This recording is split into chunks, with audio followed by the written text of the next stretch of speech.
Desde las 10 de la noche del miércoles de pasado mañana hasta las 6 de la mañana del día jueves, el país se va a quedar sin luz, así lo informó el gobierno. El motivo es un mantenimiento preventivo que se va a ejecutar en todas las instalaciones del Sistema Nacional de Transmisión y en las redes de distribución. Pero, ¿cuál es el estado del sistema eléctrico en el país? ¿Las políticas públicas se adecúan a las necesidades energéticas que tiene el Ecuador? Vamos a hacer una revisión a la crisis con el economista Walter Spurrier. Buenos días, bienvenido a Contacto Directo. Muchas gracias, Lenin, por haberme invitado. Hace 2 semanas usted advertía en informe semanal de la inminencia de los apagones en el país. ¿Cuáles son los insumos técnicos que le permiten llegar a esa lectura? Bueno, en primer lugar, hay el problema de la generación. El Ecuador ha tenido un fuerte incremento en su consumo eléctrico y eso tiene que ver con la modernidad. O sea, ahora los teléfonos se tienen que recargar, los electrodomésticos, etc. El gran aumento en cuanto al consumo eléctrico y por otra parte, desde que comenzamos la crisis económica, hace exactamente 10 años, septiembre de 2014 fue el último mes de buenos precios petroleros y de entonces acá el Estado ha tenido menos ingresos, tenido gastos internos brutales, gastos corrientes y una gran deuda. Entonces, no ha habido inversión en 10 años. Entonces, no ha habido inversión pública, por ese motivo que usted señala, pero tampoco ha habido inversión privada. Porque la Constitución y las leyes consideran que la electricidad es del ámbito del sector público. Entonces, está muy restringido lo que puede hacer el sector privado, incluso para autogeneración. Entonces, son 10 años en que generación no ha habido. Y en transmisión y distribución está atrasado desde antes. O sea que es como si uno compra un carro hace 10 años y nunca le cambia la batería, las bujías, no le cambia las llantas. ¿En qué estado está ahora? Esa es la situación que hay. Y luego pasamos a depender de energía de Colombia y Colombia restringe con ocasiones su provisión de energía. Y entonces tenemos un consumo muy superior a la capacidad de generación. Y cuando entramos en un periodo de estiaje en el cual las plantas hidroeléctricas de la Amazonía generan menos electricidad, no tenemos cómo cubrirla. Entonces allí está el problema que tenemos ahora y que no se ha resuelto este problema. Es difícil resolverlo, no se lo ha resuelto y por lo tanto las apagones en este periodo de estiaje son inevitables. Ahora, el gobierno del presidente Noboa señala que se están instalando poco más de 800 megavatios de generación termoeléctrica, que no está claro cuándo van a estar operativos, pero al menos esa es la intención anunciada. ¿Eso es parche o solución? Bueno, es parche en el sentido en que esta crisis, como es tan grande, tiene que tener acciones de corto plazo para reducir los apagones hoy, acciones de mediano plazo para impedir que se repita el próximo año y acciones de largo plazo para que el sistema quede estabilizado. Hay un déficit de inversión en el sector eléctrico de 13.000 millones de dólares. Entonces, en estas acciones que va a tomar las centrales eléctricas que están comprando, pero a nivel de generadores eléctricos no es como comprar un automóvil que uno va de un distribuidor y dice quiero ese carro y lo compra, ¿no? Uno tiene que pedirlo y hay que mandar a hacer. Mandarlo a hacer y tiene que instalarse. Todo eso toma tiempo, ¿no? Y esa instalación además debe contar con las líneas de transmisión adecuadas que de lo que se sabe las actuales están ya sobrecargadas en el límite. Así es, y veamos las dificultades que eso tiene, incluso con la venida de este barco generador, que no es una barcaza, realmente es un barco generador, para instalarse en las esclusas, no pudo porque tienen que poner pilotes, etcétera. O sea, incluso en ese caso, que es el más rápido de instalar, toma tiempo. Entonces, esas unidades que han contratado toman tiempo. Además, había una serie de permisos de inversión para centrales de energías no convencionales, unas de esas en el Aromo, otra en Loja, que ya están por firmarse los contratos, pero las empresas quieren una garantía porque están obligados a entregar la energía a las distribuidoras y las distribuidoras en gran parte atienden una población subsidiada y no tienen el dinero y el Estado no les da el dinero para pagar por esa energía y entonces estas empresas dicen tiene que haber un fideicomiso que me garantice el poder cobrar y eso todavía no se ha hecho, no se han firmado esos contratos. O sea, están instalados ya pero no están generando. No, están por instalar. Ok. Están por instalar, pero ya tienen algún tiempo en esto. Ahora, usted dice los apagones van a ser inevitables, economistas. ¿Se puede prever de qué tamaño van a ser esos apagones? Yo creo que van a ser muy fuertes. Yo pienso que probablemente va a ser algo similar a lo que tuvimos en abril. O sea, apagones hasta de 6 horas diarias. Yo creo que apagones de 6 horas diarias es posible. Ojalá que este gobierno logre tomar medidas para paliar esa situación. Pero hoy el punto crítico es que nuestras centrales hidroeléctricas no tienen grandes reservorios. La única que tiene un reservorio importante es el sistema Paute, que es la presa de Mazara. Y ese reservorio está bajando su caudal y está llegando ya a un punto crítico. El momento en que llega el punto crítico, tiene que bajar su generación. Y en ese momento se producirán los apagones. Ahora, usted dice, ojalá el gobierno esté tomando las medidas adecuadas, pero desde el gobierno hay al menos dos voces. ¿Y a quién se le cree en esta coyuntura? Por un lado, el ministro de Gobierno dice que si todo sale bien no habrá apagones. Ok, si todo sale bien. El ministro de Energía, en cambio, dice textualmente que la situación está jodida, lo dijo el ministro Goncalves. ¿Sobre qué discurso debe apalancarse el sector productivo y la sociedad en general para sus actividades futuras? ¿En lo que dice el ministro Félix o lo que dice el ministro de Energía? Lo que dice el ministro de Energía, pues él es el responsable y él no es el que quiere ser desmentido por los hechos.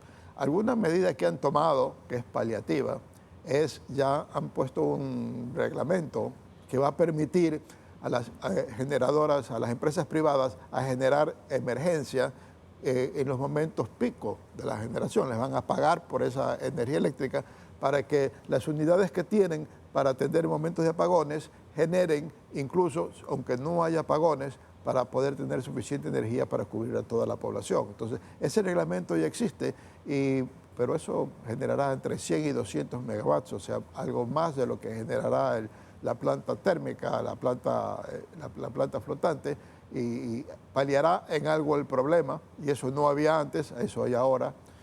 No hubo en abril, eso existe ahora, y por eso es posible que la situación sea menos crítica, pero de todas maneras va a ser una situación muy grave, similar a la que tuvimos en abril. ¿Ese llamado al sector productivo para que encienda sus generadores es oportuno, es tardío, es un gesto desesperado? Yo pienso que es oportuno, es oportuno. Ahí va a haber también el problema si hay suficiente diésel para atender las necesidades del sector productivo en ese momento. Y de hecho, toda la política debería estar dirigida a que haya más inversión privada dentro de lo que permitan las leyes. Yo pienso que haría bien el gobierno decirle al sector privado, yo no les puedo garantizar energía eléctrica, hagan lo que puedan para autoabastecerse. ¿Con qué marco legal? Y ahí lo que varía es que las empresas tendrían que estar invirtiendo en más plantas de autogeneración. Y eso, si hay esa inversión privada, va a reducir la demanda de las empresas grandes del sistema nacional y va a permitir atender a los usuarios. Pero hay un tope. Actualmente hay un tope, pero ese tope debería eliminárselo para que puedan invertir más. Había el tope que no podían tener más de 10 megas que pudiesen invertir. Originalmente era de 2, ¿no? Y luego se lo amplió a 10 y sigue siendo insuficiente. Y no debería haber límite, y no debería tampoco decirse que solo debe ser energías no convencionales. En estos momentos, cualquier incremento en la capacidad de generación o de distribución o de transmisión del sector privado debería ser bienvenida y apoyada. Pero siguen siendo medidas emergentes, siguen siendo acciones de última hora para paliar la crisis. La respuesta a la crisis estructural, ¿dónde está? Bueno, tiene que haber cambios muy fuertes en la legislación. En primer lugar, no podemos tener tarifas eléctricas tan subsidiadas. No estamos con un Estado que le sobre el dinero. Tiene que haber menos subsidio. Tiene que haber una tarifa que refleje los momentos picos y bajos en la generación, o sea que cuando uno consuma, cuando es momentos picos de generación, cueste más la electricidad para que uno trate de utilizar menos energía en los momentos picos. A ver, permítame detenerme aquí un segundito, por favor, economista, porque usted dice tiene que haber cambios en la legislación y hasta donde recuerdo, a inicios de año, cuando se aprobó la ley de eficiencia energética que el gobierno promocionó como la ley No Más Apagones, se dijo que ya el problema estaba solucionado con ese cuerpo legal que tuvo origen en el Ejecutivo. Y además, en campaña electoral, el presidente Daniel Noboa dijo que los precios de las planillas iban a reducirse. Entonces, usted viene y expone acá dos cosas que son precisamente contrarias a las que se han anunciado y a las que han sucedido. En efecto, Lenin, esa ley fue una mala ley. Estuvo una ley deficiente. De hecho, el presidente después se fue en contra de la ministra de Energía. Se desperdició esa oportunidad, esa luna de miel del gobierno con la Asamblea para sacar una ley eléctrica buena que atienda a resolver el problema, y no se lo hizo y no se ha resuelto el problema. Ahora, usted recordaba hace un momento que el gobierno dice 13.000 millones de dólares se necesitan para invertir en generación, en distribución, en transmisión. ¿Solo con una reforma legal se podría tener la expectativa de que ese dinero llegue? Y yo creo que sí, sobre todo si se abre la inversión privada, porque capitales en el mundo sobra. El punto es que el capital quiere estar seguro que tiene una rentabilidad.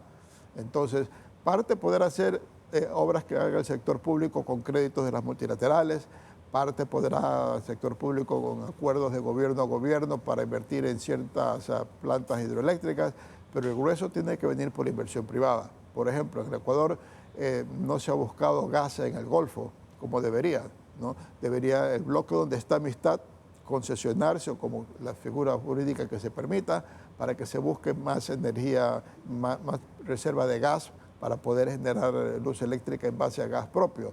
Esa es una de las cosas. Debería el Estado también poder conseguir inversión privada para las grandes centrales hidroeléctricas que están en papel, que están en planes como Cardenillo y Santiago. Y luego el sector privado cubrir sus necesidades teniendo plantas generadoras, a lo mejor más centrales hidroeléctricas pequeñas, pero en la costa, que es porque tiene un sistema de lluvias distinto de la Amazonía y es complementario. Entonces, la inversión vendría, tomará tiempo en que se logre resolver los problemas de distribución, generación, transmisión, pero comenzaría a resolverse y en pocos años podríamos tener un sistema eléctrico estable.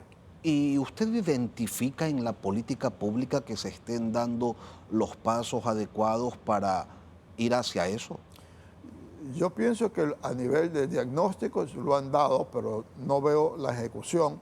Por ejemplo, se habló de los problemas en la central que está en El Oro para utilizar gas, la Termomachala, pero no sabemos si en efecto ya se han hecho las obras que tenían que hacerse allí para reactivar esa central. Yo les hablaba del Aromo y de Villonaco, que son ya proyectos privados que están autorizados, pero que requieren una garantía estatal, un fideicomiso. Que yo sepa, no se ha hecho ese fideicomiso, y si lo ha hecho no lo han anunciado. En todo caso, pienso que no se están tomando todos los pasos que el gobierno sabe que tiene que tomar, o al menos no se los está tomando a tiempo. ¿Qué dificultades hay? ¿Qué trabas hay? Los desconozco, pero no veo suficiente progreso para saber que el próximo año, por ejemplo, el problema va a ser menor que en el actual. Usted ha hecho referencia a que las tarifas eléctricas son muy bajas y que deberían incrementarse para que cubran, pues, dejen de estar subsidiadas, para que lo que se pague cubra el costo de producirla. Eso es bastante complicado y muy impopular, ¿no?, para quienes detentan el poder. Es impopular, sin duda es impopular, pero el Ecuador tiene el sistema más rígido dentro de la región.